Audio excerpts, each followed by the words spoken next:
ಕಂದಾಯ ಸಚಿವ ಅಶೋಕ್ ಬ್ರಹ್ಮಾವರ ತಾಲೂಕಿನ ಆರೂರು ಗ್ರಾಮದ ಮುರಾರ್ಜಿ ವಸತಿ ಶಾಲೆಯಲ್ಲಿ ಗ್ರಾಮ ವಾಸ್ತವ್ಯವನ್ನು ಮಾಡಿದ್ರು. ಶಾಲೆಗೆ ಬಂದಂತಹ ಸಚಿವರನ್ನ ವಸತಿ ಶಾಲೆಯ ಮಕ್ಕಳು ಭರ್ಜರಿಯಾಗಿ ಸ್ವಾಗತವನ್ನ ಕೋರಿದ್ರು. ಜೊತೆಗೆ ಮಕ್ಕಳ ಸಾಂಸ್ಕೃತಿಕ ಕಾರ್ಯಕ್ರಮವನ್ನು ವೀಕ್ಷಿಸಿದ್ರು. ಹಾಗೆ ವಸತಿ ಶಾಲೆ ವಿದ್ಯಾರ್ಥಿಗಳ ಜೊತೆ ಊಟ ಮಾಡಿದ್ರು.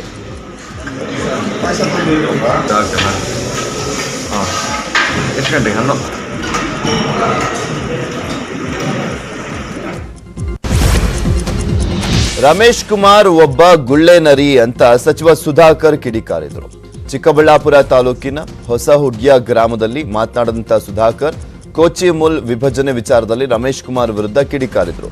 ನಮ್ಮ ಜಿಲ್ಲೆಗೆ ಬರಬೇಕಾಗಿರುವಂತ ಒಕ್ಕೂಟವನ್ನ ನ್ಯಾಯಸಮ್ಮತವಾಗಿ ತಂದೆ ತರ್ತೀನಿ, ನಿಮ್ಮ ಕೈಲಾದ್ರೆ ನಿಲ್ಲಿಸಿ ಅಂತ ರಮೇಶ್ ಕುಮಾರ್ಗೆ ಬಹಿರಂಗ ಸವಾಲನ್ನ ಹಾಕಿದ್ದಾರೆ. 2-3 ದಿವಸದಿಂದ ಕೋಮಲ್ನ ಅಧ್ಯಕ್ಷ ನಂಜೇಗೌಡ, ಮಾಲೂರಿನ ಶಾಸಕರು ಬಂದು ಸಹಕಾರ ಇಲಾಖೆಯ ಸಚಿವರು ಇದ್ರು, ನಾನು ಇದೆ, ತಾವು ಬೇಗ ಮಾಡ್ಕೊಂಡ್ಬಿಡಿ ಸರ್, ಚಿಕ್ಕಬಳ್ಳಾಪುರ ಜಿಲ್ಲೆಗೆ ತಾವು ಮಾಡ್ಕೊಂಡ್ಬಿಡಿ, ನಾವು ಕೋಲಾರ ಜಿಲ್ಲೆಗೆ ನಾವು ಮೆಗಾ ಡೈರಿ ಮಾಡ್ಕೋಬೇಕು, ಗೋಲ್ಡನ್ ಡೈರಿ ಮಾಡ್ಕೋಬೇಕು, ನಾವೇನು ತೊಂದರೆ ಮಾಡೋದಿಲ್ಲ ಅಂತ 2 ದಿವಸದಿಂದ ಹೇಳಿದ್ದಾರೆ. ಆದರೆ ಹಿಂದೆನೆ ಕೋರ್ಟ್ ಕೇಸನ್ನು ಹಾಕಿದ್ದಾರೆ. ಈ ರೀತಿಯ ನಯವಂಚಕರನ್ನು ಏನು ಕರಿಬೇಕು, ಗುಳ್ಳೆನರಿ ಅಂತ ಕರಿಬೇಕಾ, ಏನು ಕರಿಬೇಕು?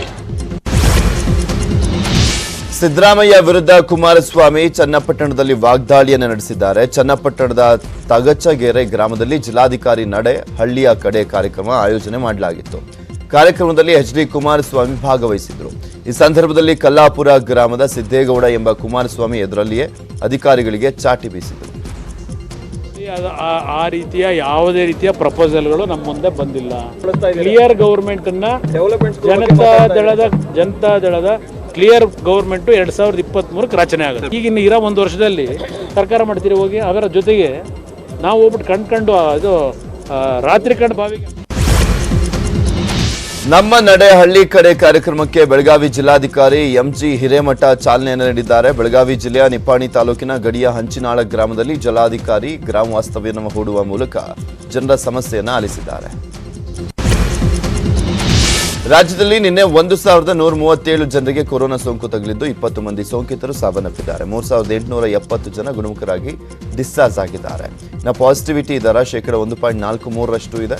ರಾಜಧಾನಿ ಬೆಂಗಳೂರಿನಲ್ಲಿ 646 ಜನರಿಗೆ ಸೋಂಕು ತಗುಲಿದ್ದು 8 ಮಂದಿ ಸೋಂಕಿತರು ಸಾವನ್ನಪ್ಪಿದ್ದಾರೆ. 7000ಕ್ಕೂ ಅಧಿಕ ಸಕ್ರಿಯ ಪ್ರಕರಣಗಳು ಇದ್ದಾವೆ.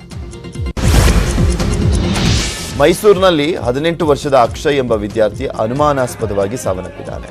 ವಿದ್ಯಾರ್ಥಿಯ ಮೃತದೇಹ ಮೈಸೂರಿನ ಸರಸ್ವತಿಪುರಂನ BCM ಹಾಸ್ಟೆಲ್ನ ಕೊಠಡಿಯಲ್ಲಿ ನೇಣು ಬಿಗಿದಂಥ ಸ್ಥಿತಿಯಲ್ಲಿ ಪತ್ತೆಯಾಗಿದೆ. 18 ವರ್ಷದ ಅಕ್ಷಯ್ ಮೃತ ವಿದ್ಯಾರ್ಥಿ ಅಂತ ತಿಳಿದು ಬಂದಿದೆ. ದ್ವಿತೀಯ PUC ಓದ್ತಾ ಇದ್ದಂಥ ಅಕ್ಷಯ್ ತಾನಾಯ್ತು ತನ್ನ ಪಾಡಾಯ್ತು ಅಂತ ಇದ್ದ ವಿದ್ಯಾರ್ಥಿ ಅಕ್ಷಯ್ ಯಾರ ತಂಟೆಗೂ ಕೂಡ ಹೋಗ್ತಿರ್ಲಿಲ್ಲ. ಹೀಗಾಗಿ ಅಕ್ಷಯ್ನನ್ನ ಯಾರು ಕೊಲೆ ಮಾಡಿದ್ದಾರೆ ಅಂತ ಅಕ್ಷಯ್ ಸಂಬಂಧಿಕರು ಆರೋಪವನ್ನು ಮಾಡಿದ್ದಾರೆ. ಒಂದೇ ರಾತ್ರಿಯಲ್ಲಿ 50 ಹಳ್ಳಿಗಳಲ್ಲಿ ಕಳ್ಳತನವಾಗಿರುವಂತಹ ಘಟನೆ ಚಿಕ್ಕಬಳ್ಳಾಪುರದಲ್ಲಿ ನಡೆದಿದೆ. 50 ಹಳ್ಳಿಗಳಲ್ಲೂ ಕೂಡ ಕಳ್ಳರ ಟಾರ್ಗೆಟ್ ಬೋರ್ವೆಲ್ಗಳ ಕೇಬಲ್ ವೈರ್ ಹಾಗೂ ಪ್ಯಾನೆಲ್ ಬೋರ್ಡ್. ಮುದ್ದೇನಹಳ್ಳಿ ಗ್ರಾಮ ಪಂಚಾಯಿತಿಯಲ್ಲಿ ರಾತ್ರಿ ವೇಳೆ ಬರ್ತಾ ಇದ್ದಂಥ ಕಳ್ಳರು ಜಮೀನಿನಲ್ಲಿ ಹಾಕಿದಂಥ ಬೋರ್ವೆಲ್ಗಳ ವೈರ್ಗಳನ್ನು ಕದ್ದು ಎಸ್ಕೇಪ್ ಆಗಿದ್ದಾರೆ.